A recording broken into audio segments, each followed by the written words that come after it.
ओम गुरु ब्रह्मा गुरु विष्णु गुरुदेव महेश्वर गुरुरेव परम ब्रह्मं तस्मै श्री गुरुवे नमः। अखण्डमण्डलाकारं व्याप्तेनं चराचरं तत्पदं दर्शितं येनं तस्मै श्री गुरुवे नमः। तस्मै श्री गुरुवे नमः। तस्मै श्री गुरुवे नमः। ओम नमो भगवते वासुदेवाय नमः। ओम श्री गणेशाय नमः। ओम श्रीमद्भागवत महापुराण चतुर्थ स्कंद चतुर्थ अध्याय। गोविंद गोविंद गोविंद पदुगलुची मकरंद से मकरंद पान करी हेले तोरिले ब्रज नारी से ब्रज नारी कपयरे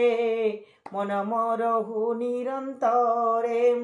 मो मन निरंतरे रहु। हा कृष्ण बोली जीव जाओ हा कृष्ण बोली जाओ जीव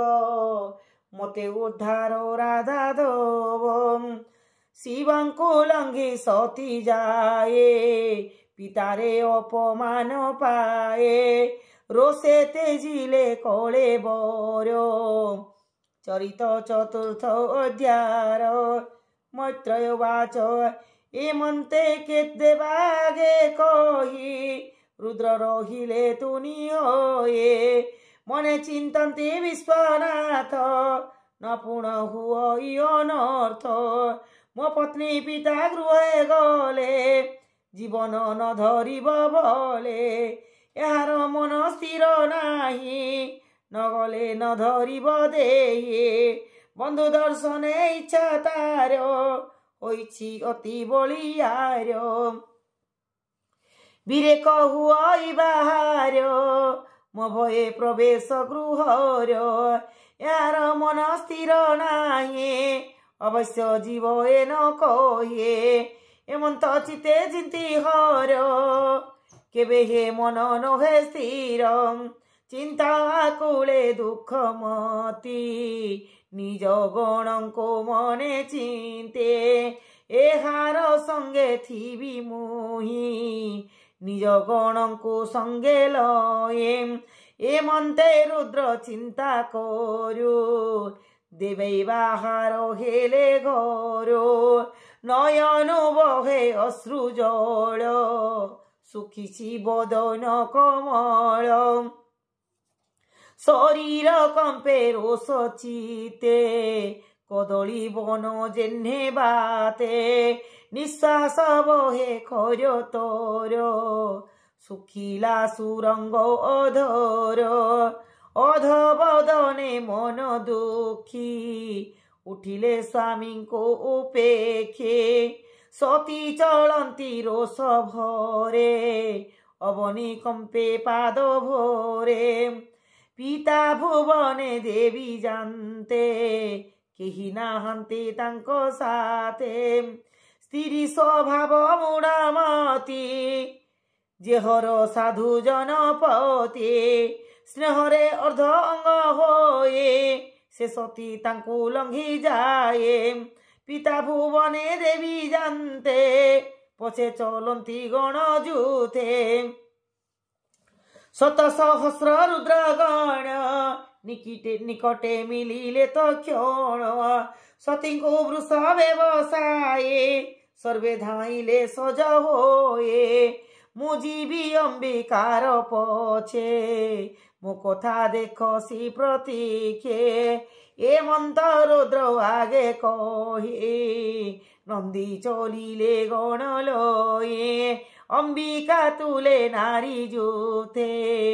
मिलिले उपाय न हस्ते कुहुक तर्पण अंबुज श्वेतात पत्र श्वेत ध्वज व्यजन पुष्पमाला घेनी संगीत गीत नाद ध्वनि दुंदुबी शंख वेणु नादे संगते चलिले आनंदे एमंते रुद्रगण जाए यज्ञ देखिले दूरे रहे धूम धूम व्यापीछि यज्ञशाले अशेष ऋषि विप्र मेले विप्रଙ୍କ संगे प्रजापति अनले खेपन्ती आहुति यज्ञर भाण्ड नाना विधि जे भाण्डे जे द्रव्य प्रसिद्धि मंत्र आहुति होम बले सती मिलिले यज्ञशाळे सती चाहते गोपचिते से यज्ञ थिले जे समस्ते से यज्ञ थिले जे समस्ते सर्वे दक्षर भय पाई आदर न करिले केहे भगिनी गणे माता तुले आदरे समीपे मिलिले प्रेमाश्रु कंठे भग्नी गण कोल करती जणे जण सदरे स्नेह प्रश्न कले सर्वकुशल पचारिले उत्तम पूजा विधि द्रव्य समीपे आनी देले सर्व रत्न आसन बेगे आनी से प्रजापतिर घरणी सती समीपे आनी देले ता देखी सती कोप कले पितार नादर देखी कोपे कंपई अश्रुमुखे यज्ञ न देखी स्वामी भाग मने बसिला महाराग मोर ईश्वरे न गणिला अवहेलन कर्म कला सभारे जेते लोक थिले सतींकी देखी न उठिले पिता अवज्ञा कर्म देखी कोपे कंपई अश्रुमुखी निज शरीरे महातेजे निवारीभूत गण माझे कोपे बोलो ए उच्च वाणी जे मन्ते शोभा लोके शुणे कोपे कंपई तार देही कहि पिता मुख चाहे देवी वाच प्रिय अप्रिय अतिरेके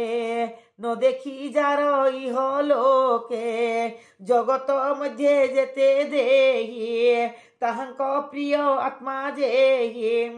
जे रुद्र सर्व आत्मा होइए मित्र मित्र जारो नाही से जे अशेष जन गुरु तो बिना केहू निंदा करू देखो ए संसार व्यवहारे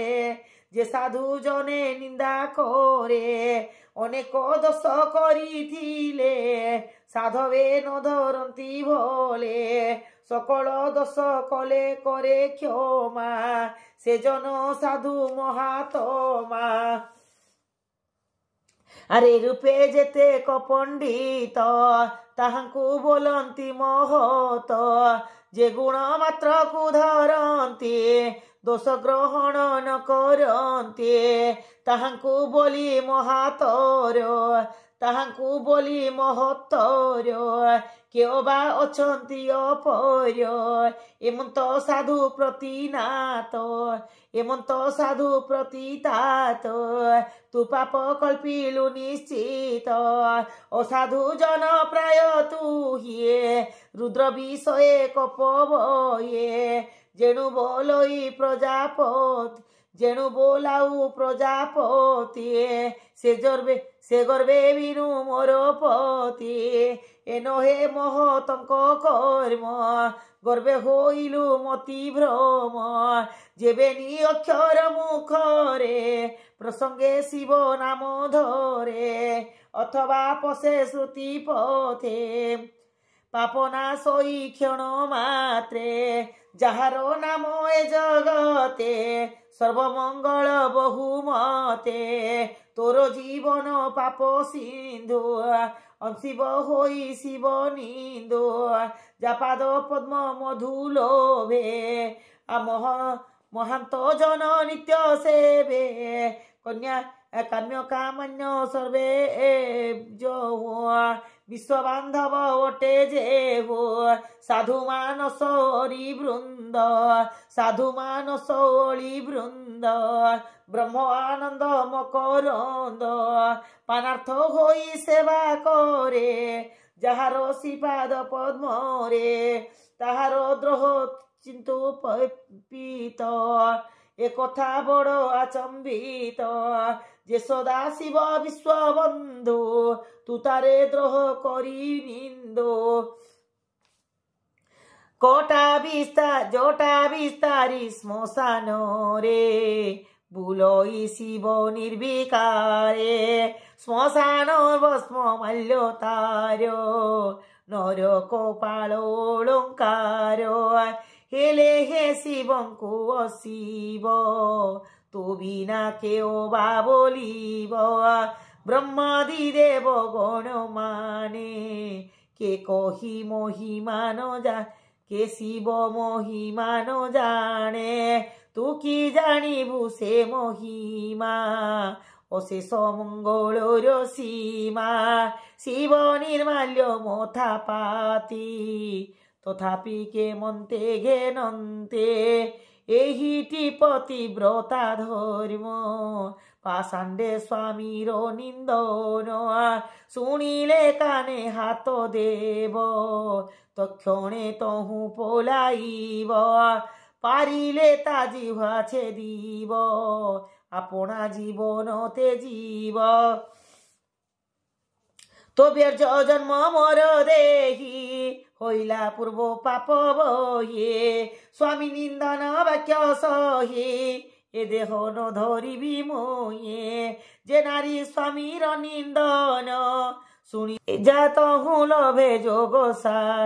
মণিমাদি অষ্ট সিদ্ধি যাত হুলভে যোগী সাধে তো পরিযজ্ঞে যে ভ্রমন্তি কাহু লোভিবে সে সম্পতে তু পাপি যেণু শিব দ্রোহে তোঠারু জাত মোর দেহে ধিক এ দেহ ন রখিবি আউ এ লজ্জা ন সহিবি তোর সঙ্গতে বচন অধিকে নাহি প্রয়োজন কেহি ন বলু দাক্ষায়ণী অটই শিবর ঘরণী মৈত্রয় বাচ এ মন্ত দক্ষে দেবী কহি কুণ্ড উত্তর দিকে যায় যোগ ধারণা গমনে নিশ্চলে বসিলে আসনে স্বামীর অপমান অর্থে পিতার অনাদর চিতে পিতা বসন পরিধান পবিত্র জলে আচমন হৃদরে কল্পি মহামনু পবন ঊর্ধ্ব জানু শাস্তানু নাভি কমলে সুনিশ্চলে প্রাণ ধারণ যোগ বলে এ তিনি প্রাণী ঊর্ধ্বে নেই উদান সঙ্গে হৃদে থয়ে হৃদয় প্রাণ সঙ্গে ব্যাপী কণ্ঠে ললাট চক্রে ক্ষেপে ভ্রুমধ্যে থাপি অনুমানে জখিলে ব্রহ্মরন্ধ্র স্থানে স্বামী চরণ ধ্যান করিয়ে যোগ নলে বায়ু ধরিয়ে মূর্ধনি ভেদ ততক্ষণ শূন্য মিশিলা দশ প্রাণ সমাধি সম্ভূত নলে সতী শরীর বেগে জলে সতী মরণ কর্ম চাহিয়ে যেতেক যজ্ঞশালে থায়ে ভূমি গগনে যে বাথিলে হাস বোধ উচ্চে কোলে দেখো এ দেব দেব নারিয়ে কি অপমানে কোপ করিয়ে প্রাণ ছাড়িলে যজ্ঞশালে পিতা ও মান্য কোপ ভরে দেখো এ দক্ষ প্রজাপতিয়ে গর্ভে আচরিলা অনীতিয়ে প্রজাঙ্ক পতিয়ে বোলায়ে অনীতি কলা গর্ভ বহিয়ে নিজ দুহিতার নিধনে যত্ন কলায়ে ক্রোধ মনে এনো হে সাধুঙ্ক ব্যবহার অধর্ম কলা গুরু তর এমন্ত বাক্য কহু জনে সতীর প্রাণ অবসানে সতী মরণ কথা শুনিয়ে নন্দিকেশ্বর বীরমণিয়ে রুদ্রগণঙ্কো সঙ্গে লইয়ে বেগে ধাইলা রস বহে বিবিধ শস্ত্র ধরি করে মিলিলা দক্ষ যজ্ঞ ঘরে ତାହାକୁ ଦେଖି ଭୃଗୁ ମୁନିଏ ଆଘୃତ ଆହୁତି করে গে নিয়ে যজ্ঞ বা নাশ যজু মন্ত্রে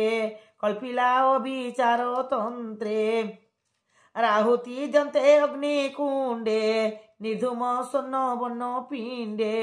মন্ত্রে মন্ত্রিত সোম পায়ে প্রচণ্ড ব্রহ্ম তেজ বয়ে রঘু নামরে দেব গণে অনলু উঠিলে তো ক্ষণে জ্বলন্তা কাষ্টা ঘেনি করে শত সহস্র কোপ ভরে সবদে দশ দিগ পুরী ধাইলে ঘোর নাদ করে তেণে ভাজিলে রুদ্র সৈন্য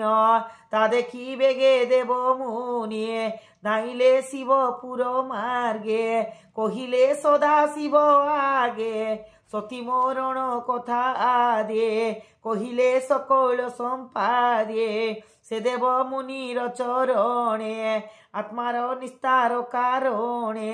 কৃষ্ণ বিষয় ভাগবত